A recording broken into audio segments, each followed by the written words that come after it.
Hey guys, it's me, Seren, back with another video. So, you guys know that I'm not into award shows, but the BET Awards came on yesterday, Sunday, and even though I am not into award shows, so I did not watch it. I have a video on how I feel about award shows. I'm just like not into award shows and like awards as like a thing. It's like nothing personal. But I'm just not into them. But I will say I'm glad to see people supporting the BET Awards. I'm glad to see people because like before it used to be like the MTV, like the VMAs and shit. Like those were the fucking awards, or like the Billboard Awards and shit like that, which I refuse. I refuse. I don't even watch like the Billboard Award performances. I don't like to link to the Billboard, like Billboard.com, like none of that shit, because I feel like that shit is racist as fuck and it's pushing a racist ass fucking agenda. Same thing with the VMAs. Same thing with the fucking Grammys. Same thing with like everything. But at least like when it comes to the BET Awards, like the whole purpose of the awards is supposed to be like specifically about black people. A few years ago, they did some nonsense with like Ed Sheeran and Sam Smith. It's just been some nonsense, but I'm glad to see people supporting the BET Awards and not making fun of it and calling it the EBT Awards. And as we all know, we have a lot of like internalized anti-blackness, that anything that's associated with blackness, we like automatically don't want it. So for a long time, like celebrities weren't going and everybody would just make fun of it every year. But now it's becoming like a little bit more serious. The one that they just had was out in LA in the Staples Center, which is like a big like deal in terms of venue, and just like a lot of people went, like a lot of people fucking showed up, which I do like to see. I didn't watch it, but I watched some of the performances, the ones that I was interested in, so I'm just going to talk about those for a while on this video. I was going to say really quick, but I don't know how long this video is going to be because y'all know none of my videos are ever quick. So I'm going to start off by talking about J. Cole's performance. This is going to be really quick. I liked his performance. I feel like his performances are always good. He's a great performer. He's like a good live performer. I have seen J. Cole live several times in New York. I am going to say everybody is in Solange's lane. I said this recently during a Bees Bake. I feel like Solange really made her own lane and like made herself pop. During J. Cole's set, he had like a big group of people like dancing, kind of doing like, you know, some interpretive dance, wearing like all white. I was like, boy, everybody is hopping in Solange's lane. Her own sister is hopping in her lane, like in terms of these visuals, and just like Solange really did her own thing. Solange has always done her own thing, but like with a seat at the table, in my opinion, was just really a game changer in terms of like shifting. I hate the way that people talk about culture and use the word culture, but really in terms of like shifting culture, I really feel like A Seat at the Table has been hugely, hugely, hugely influential. The content as well as just definitely the visuals, like the visual aspect of what Solange did really impacted. So kudos to her. I like J. Cole's performance. It was solid performance of Friends. You know, I liked it. What else did I want to talk about? Meek and Miguel performed a song called Stay Woke that was very good. Meek Mill is a great live performer also. People used to act like they could not understand him. He has toned down like the yelling. He used to be like a big like yell rapper.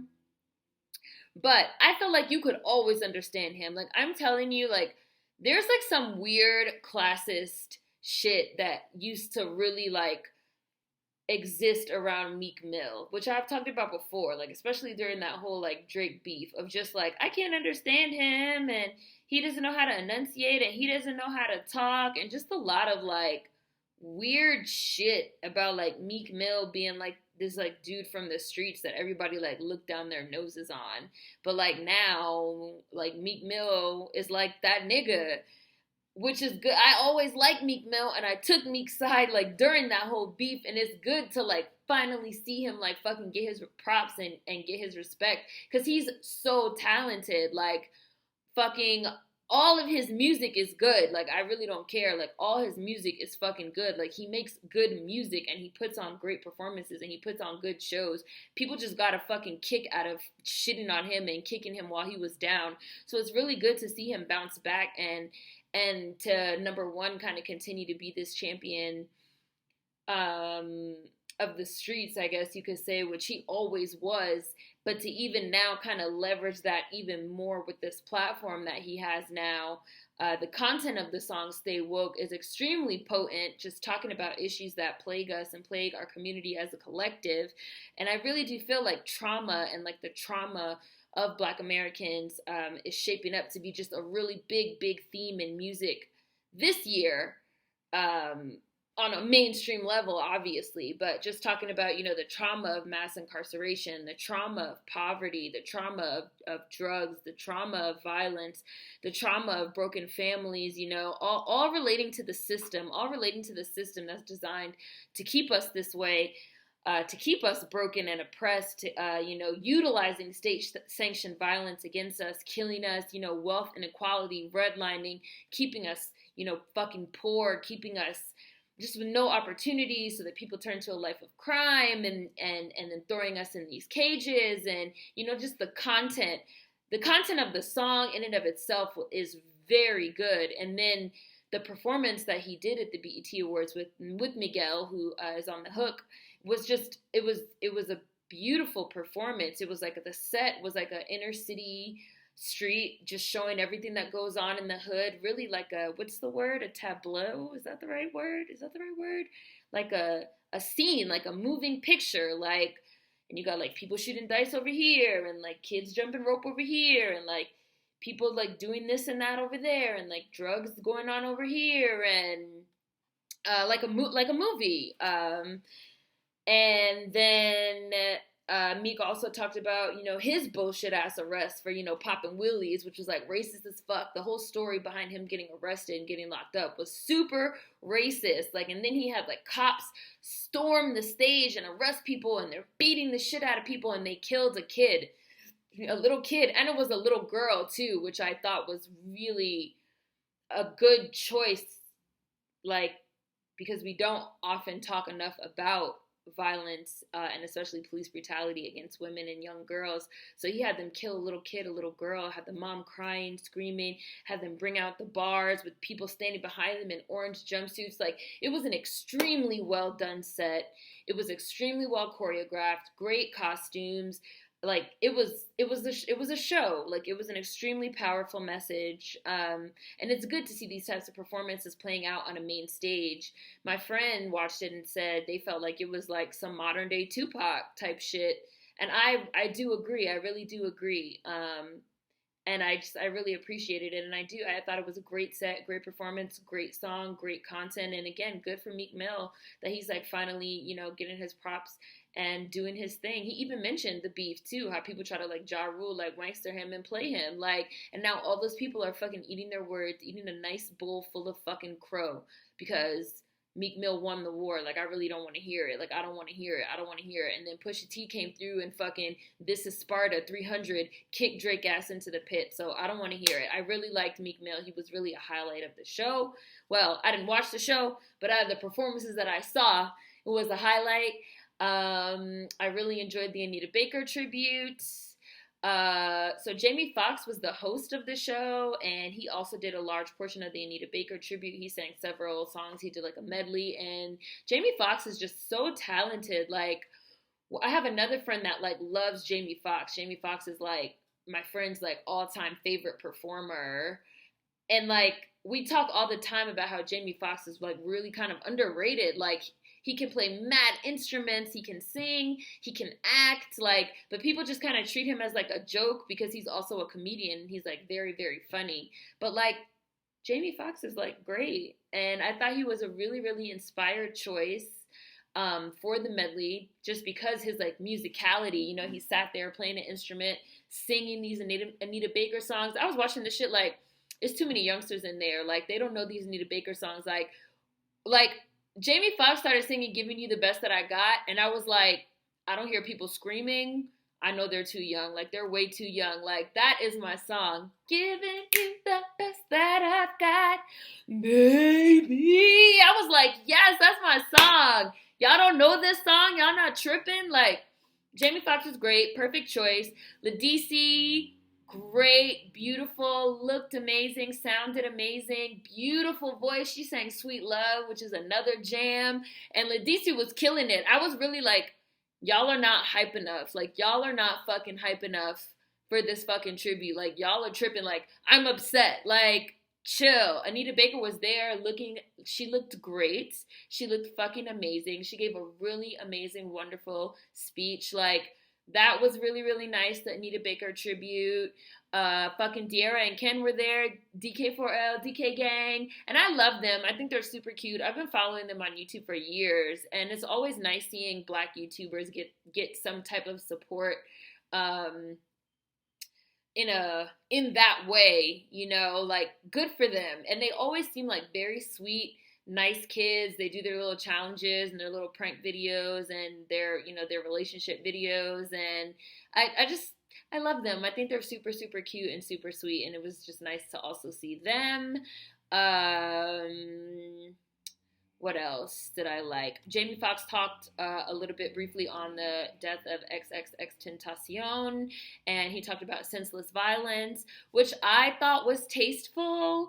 I kind of felt like the way that it was done, regardless of how you do feel about his music and the allegations, he was killed in a random act of violence. So I thought centering it around violence and random acts of violence, they handled that well. Like, they couldn't not mention it.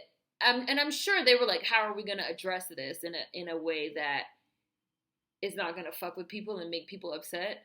So I think they handled it well.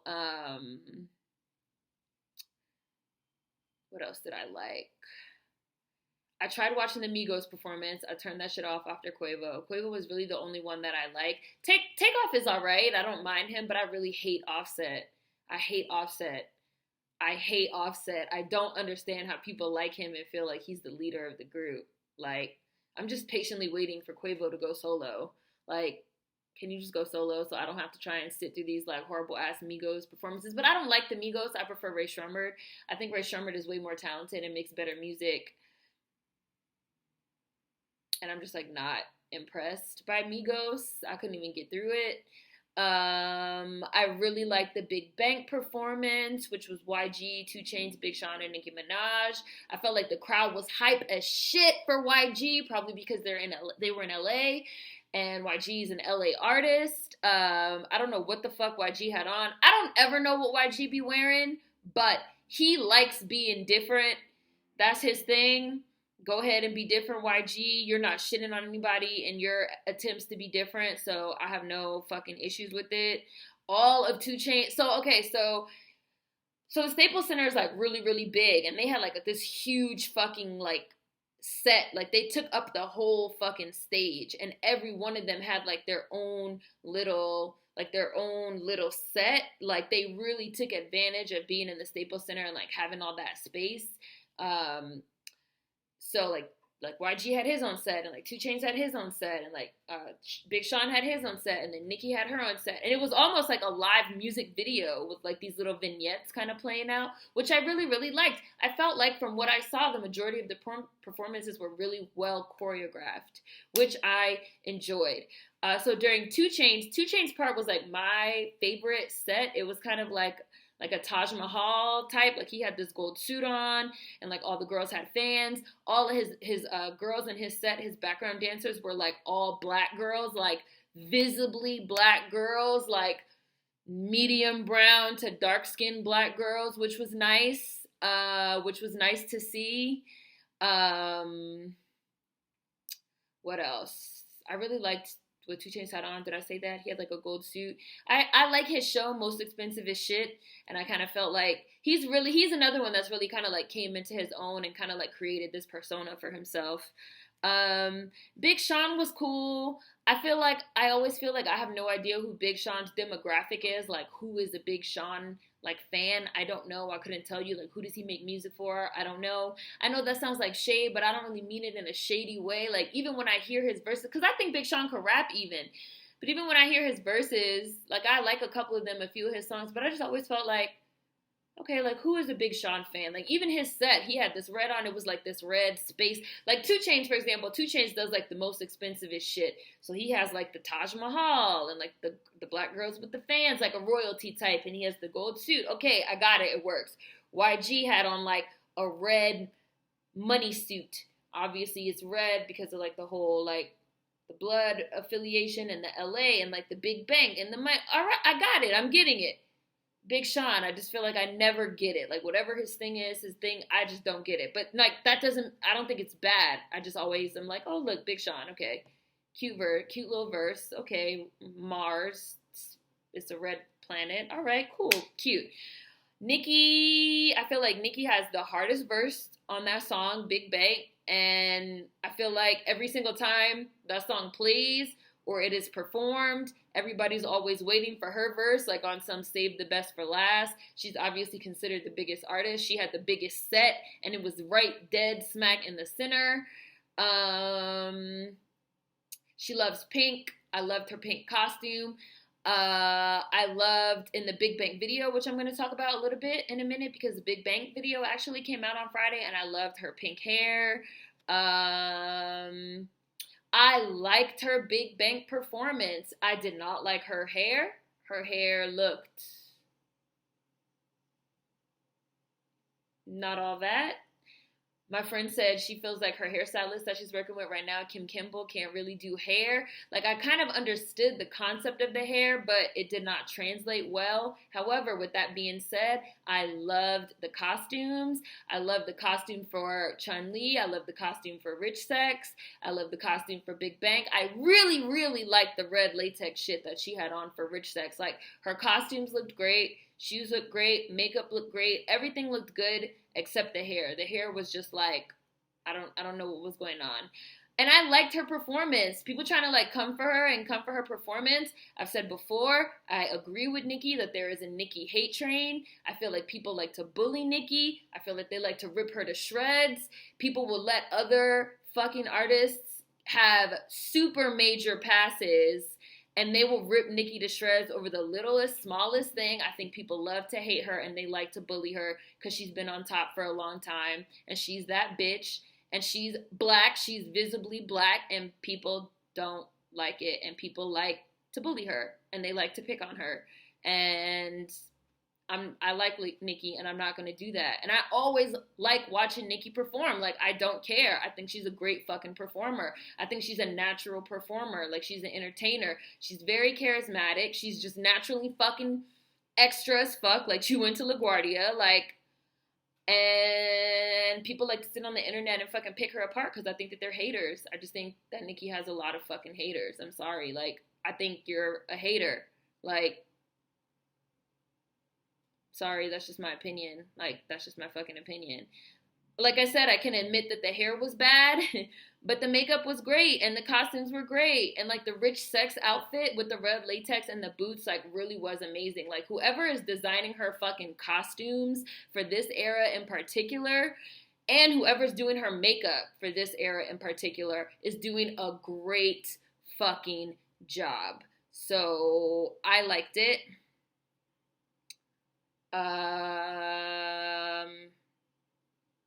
And I think you guys are fucking haters. Moving on. Big Bang video. Big Bang video, let me talk about this really, really quick, and then I'm going to talk about one more thing, and then I'm going to go. The Big Bang video came out on Friday. I really liked that video. I feel like the production value on the video was really, really high. Like, it just looks like a quality video. It doesn't look like some shit that they just fucking threw together. There's a scene where fucking cops come and pull guns on 2 Chainz while he's rapping, which I thought was really well done. It was pretty fucking unexpected, but I thought that it was extremely well done, and I also thought that it still went with the theme of the song, which is, like, Big Bang, take Lil Bang. Like, it's about saving, honestly. Like, it's about saving funds and not just blowing them. Like, until you get big bank instead of little bank. And we all know that once you get big bank as a black person, you can become an even bigger target than you were before, because how dare you be a black person with money? How dare you be a black person, you know, with nice things? So the concept of like 2 Chainz like getting to the big bang and then like having the cops like roll up on him and they have like the guns on him and he's like this, I thought was like a really interesting choice for that video that I really did like. Big Sean's verse also took place in like a mock White House, and it was kind of like a critique of our political system as basically a bunch of white nonsense. He had that line, "I'm rare as affordable healthcare," which I liked a lot. Like, I really think Big Sean could rap. I know it sounded like I was like throwing like some shade on him earlier, but I really like, I don't hate Big Sean. I just be like, oh, look, Big Sean. So I really like the Big Bank video as well, and I did like this fucking performance. And last but not least, I want to touch on the Hate U Give trailer, which is basically a fictionalized, so it's a movie that they're making that was based off of a book, a novel that was a fictionalized story account basically on police brutality, and you could say like the Black Lives Matter movement basically. I thought the trailer looked pretty good, well done. I know there was controversy over this movie when Amandla Stenberg was cast as the main girl, the main character. But I did think that the trailer looks decent, so hopefully it is done well or tastefully, I guess. But I'm gonna read you guys some comments that I saw on the trailer on YouTube, because I watched basically all these performances on YouTube. So I'm gonna read you guys a comment, and you guys can kind of decide how you like feel about this. Okay, this movie, let me turn it. This movie protests the problems that Black people face, but the movie casting shows even more injustices. The girl on the cover of the book is dark-skinned with an afro, so why was Amandla Stenberg, who is biracial, picked? There's so much underrepresentation of dark-skinned women in this industry. Amandla is talented, but we gotta stop using Zendaya, Amandla, and Yara Shahidi to represent Black women on a whole. I feel like that's a fair point. It's a fair point. Thank you. Somebody else replied, thank you, and that's exactly what I said. People want to come for me. You know we need to stop this. It's always Black dark-skinned women and brown-skinned women being overlooked for light skin. I'm sorry, there are absolutely no commas or periods in this comment. I'm not here for it. I'm not watching this movie. I'm so sick of light-skinned biracial people taking over. What is wrong with dark-skinned and brown-skinned women being... Did I just say, what is wrong with dark-skinned and brown-skinned women being in movies? You know? It sounds harsh. It sounds harsh. But it is kind of a fair point. But I don't know. I'm going to leave you guys with that. Let me know what you think in the comments. Food for thought as always. See you guys next time. Peace.